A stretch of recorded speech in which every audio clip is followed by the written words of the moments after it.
Assalamu alaikum students, welcome to English class. Today we are going to do a very interesting essay, school versus education. And by the end of this lesson, you'll be able to recognize that the theme of the text is carried in a thesis statement. You'll be able to analyze paragraphs to identify sentences that support the main idea through definition, examples and illustration, cause and effect, comparison and contrast, different techniques which are used by the writer with the help of facts, analogies, anecdotes and quotations.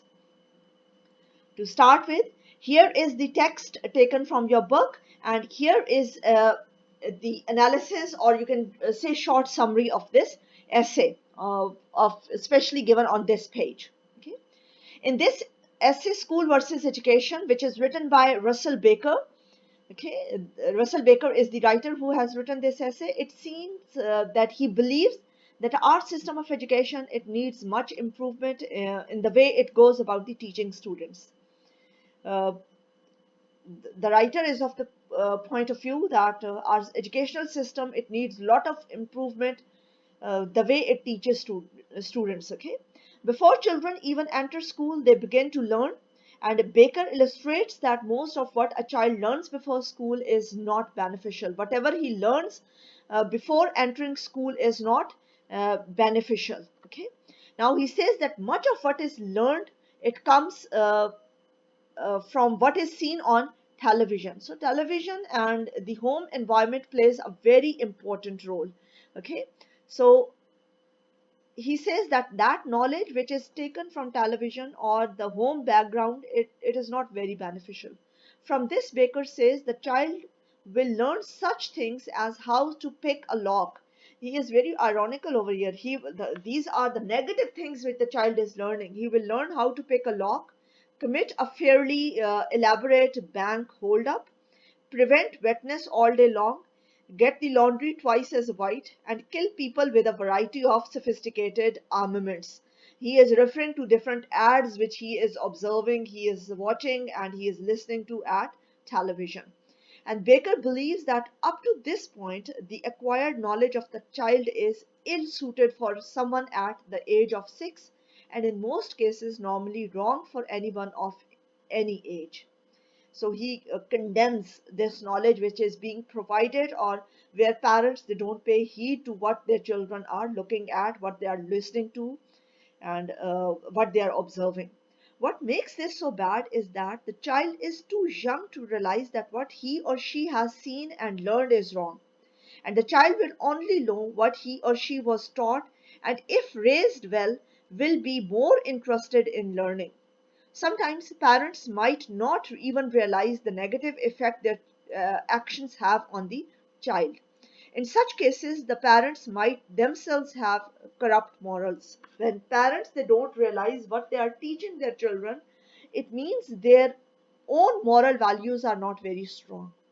In the essay, Baker gives an example, and he says, fathers and mothers may demonstrate the social cohesion that can be built on shared hatred by demonstrating their dislike for children whose pigmentation displeases them.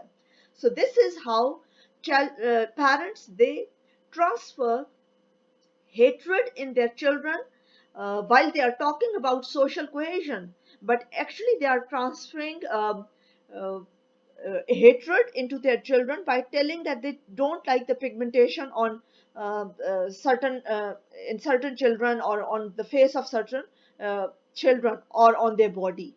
So this is how they contradict what they say and what they tell. Okay, here is a very famous quotation added up. I have never let my schooling interfere with my education. This is said by Mark Twain, and his quotation is added up over here, where he tells that I have never let my schooling interfere with my education. So he believes that schooling and education are two different things, whereas we believe that we get education from school. And this is the point of view of Russell Baker also. He disagrees that education we don't get from schools. Okay? And we'll see how he clarifies it. Okay? Now, on the next page, the writer says that child is treated as dumb by the teachers, but surprisingly, he is never detained. Throughout his school life, or throughout his academic year, he is being referred to as dumb. But unfortunately, he is never, or luckily you can say, or it is a surprising thing that he is never detained. Even the dumb student, he is promoted to the next class. So he is very astonished at this point. He says that the child learns that everybody talks about the virtue of being smart, but no practical effort is done to turn dumb students into smart ones. This is very ironical situation where teachers they tell the student that they are dumb, but practically neither parents nor teachers they make an effort to turn those dumb students into bright student or smart students. The next point is very you can say ironical again. Attendance has only one purpose. You might also have heard a teacher saying you attendance is very important, attendance is very important. Now when they talk about attendance, what is their purpose? And the writer tells us, Russell Baker, he tells attendance has only one purpose, as it helps them to be admitted to college. So at school your attendance is not to bring improvement in you, but it prepares you to be admitted to college. Okay. Then the next point he tells, smart children, they always make their testers happy and get admission happily. Now, smart children, since they are smart, they know what kind of questions will be asked by the testers. Testers mean either the principals, the teachers, or the interviewing panels. They are referred to as testers or the examiners. Okay, and they happily get admission into new departments and new colleges and new schools. Now, those who don't have the ability to please testers are admitted to colleges where they may be taught how to read.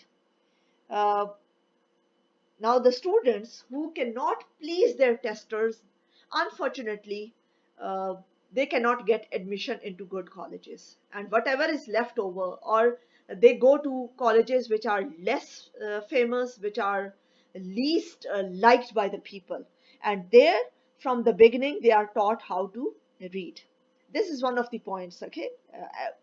Again, his point of view is very ironic, okay? The point of college is to prepare the students to get into graduate college. Now, the point of school was that it gives a chance to the students to be admitted to college. And now, college, when they enter college, they prepare the students to get into graduate college. Actually, the purpose of education is not to educate, it is to prepare them for the next level. This is the situation which the writer points out. Many are tested, but they can't make their way to graduate school as they don't get admission. Many are tested. At college level, many students, you might have heard about the entry test.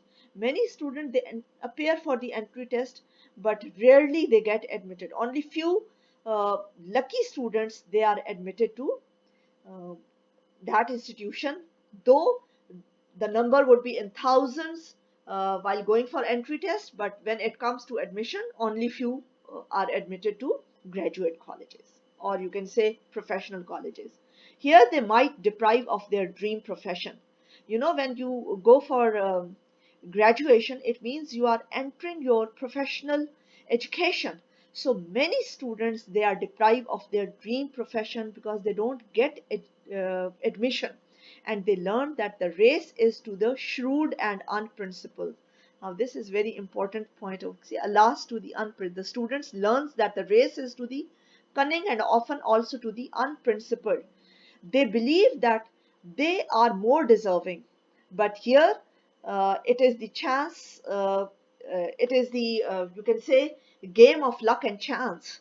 Only the students who are bright or those who have scored good marks, they are given a chance to be admitted. And writer calls them shrewd and unprincipled. Actually, they are not disciplined. They have learned what was written in their course, and maybe in practical life they are nothing. They might be less sharp, but they get the chance, they avail the opportunity. The student becomes highly sentimental rather than having a strong character. Now, this is very important point. The writer says that here the student, they uh, leave their moral values. They become highly sentimental rather than having a strong character. They give importance to sentiments and emotions rather than developing a strong character. Education that we receive at school, college, or university, it makes us to fulfill our desires, and it doesn't prepare us for real life. This the last point. Education that we receive at school, college, or university, it makes us to fulfill our desires. It doesn't make us really educated. And for education, he may one day find himself with the leer and or layer and the inclination to open a book with a curious mind and start to become educated. The the writer points out towards a very important point, that most of the people, okay, afterwards the former student's destiny fulfilled, his life rich with oriental carpets, rare porcelain, and full bank accounts, he may one day find himself with the lawyer and the inclination to open a book with a curious mind, and he starts to become educated. So he says that formal education that we get at school, at university, at college, it actually doesn't make us educated. It just makes you enter uh, into any business. It just prepares you for any field, okay, but it doesn't make you an educated person, because until or unless you feel the emotions, you have those moral values embedded in your body and mind, you cannot become a true human being. So this is how the writer talks about the education system and its effects on our lives. Hopefully you would have understood. Thank you so much for listening. Have a good day. Allah Hafiz.